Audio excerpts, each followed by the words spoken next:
and with the shocking to some news of Donald Trump's capture of the Republican nomination, or apparent capture. Of course, there could be some sort of counterinsurgency move at the convention, but as far as we know, Donald Trump is the Republican nominee.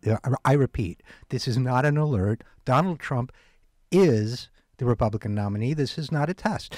Now, given that fact, I think it's worth going back, as the folks at The Intercept did this week, and looking at the Panda Tree that's taken place over the past year and the conviction with which some of our media elite spoke when they assured us that this would never happen, could never happen. It was ridiculous to think that it would ever happen. Now, they helpfully compiled some. I was compiling some of these too, but they did the heavy lifting for us.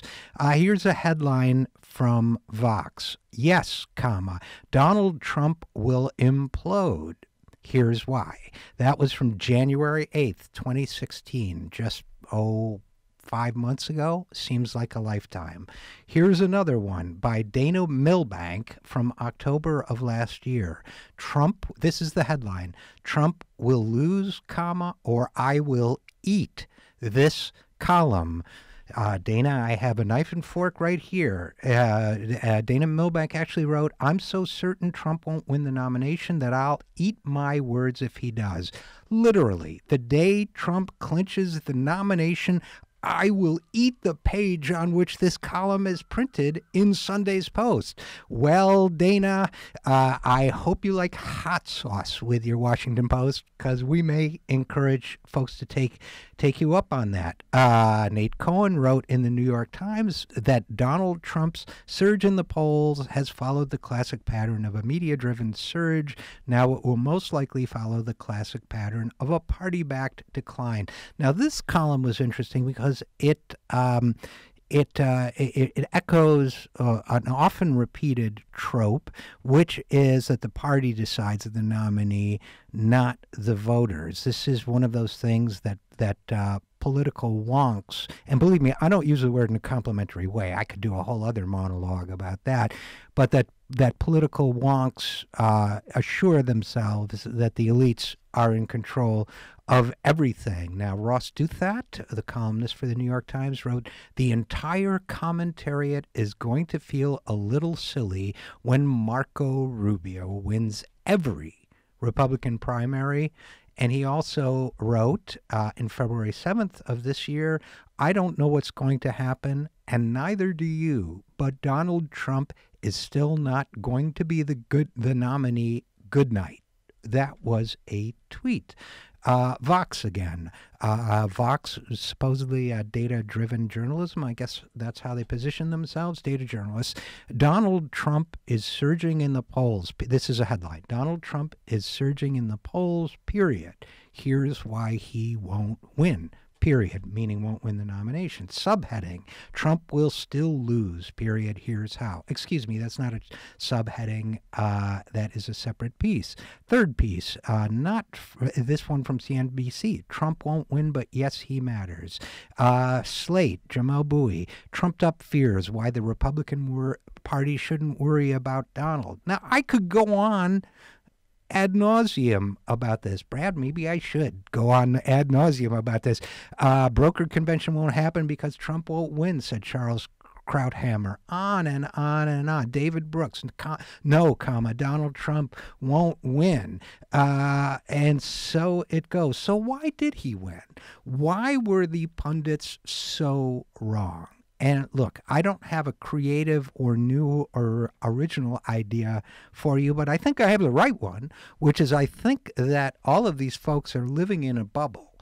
And I think it's very easy to find yourself in that bubble. I've often described both the liberal and conservative wings of the Washington political and media elite as a single tribe, a tribe whose members may differ on certain courses of action, but who share a fundamental set of beliefs, folkways, folklore, whatever you want to call it. And I think Trump was so far outside their paradigm that they could not imagine somebody like him actually succeeding, which leads us to the inevitable question, and one that keeps coming up.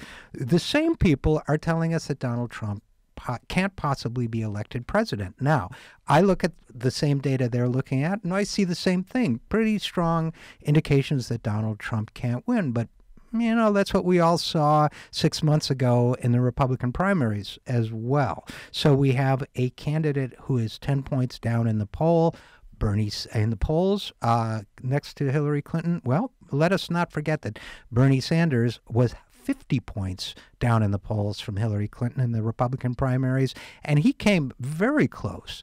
If he doesn't ultimately, he did come very, very close to unseating her. So, and everybody thought that the Bernie Sanders candidacy, and meaning everybody in that bubble, thought that the Bernie Sanders candidacy was equally far-fetched. So, so the question remains: could Trump actually unseat Hillary? It would require phenomenal movement among white females, among, different demographics that get studied by political scientists and pollsters. But is it impossible? I would hesitate to say that. What's more, since I do remember the rise of Ronald Reagan, I was just a kid when he became governor, but I certainly remember his election to the presidency. I got to tell you, when Democrats get assured, when they get comfortable, I get nervous. So I do not believe the conventional wisdom served us well in the rise of Donald Trump, nor do I believe we should rely on it for the general election. Speaking of conventional wisdom and politics, interesting finding that I don't think got a lot of coverage. We've heard all throughout this campaign about Bernie bros and about supposedly how aggressive and horrible Bernie Sanders candidates are online. Here's a headline from the Daily Dot based on a survey conducted recently.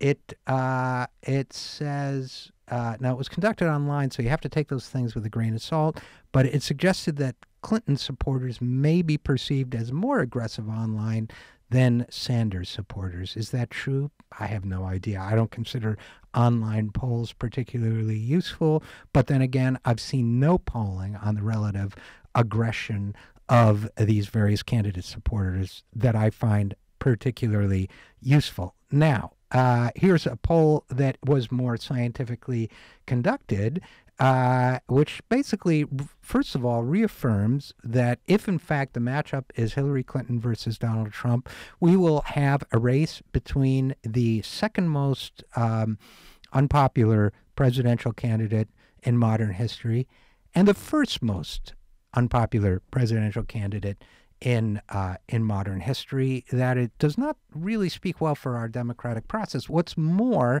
it says, according to this poll from Reuters, the top reason that Americans say they will vote for Trump is to stop Clinton. What's more, one of the top reason for voting for Hillary Clinton would be because they don't want Donald Trump to win. In other words, we are looking at the prospect of a general election campaign in which the primary reason people are supporting either candidate is because they don't want the other person to win. I use guy and I always have in a non-gender specific way. So political scientist Larry Sabato calls it the negative partisanship. If we were trying to maximize the effect, he says, we couldn't have found better nominees than Trump and Clinton. Now, here's why this bothers me so much. I really feel that this is what turns people off from voting altogether.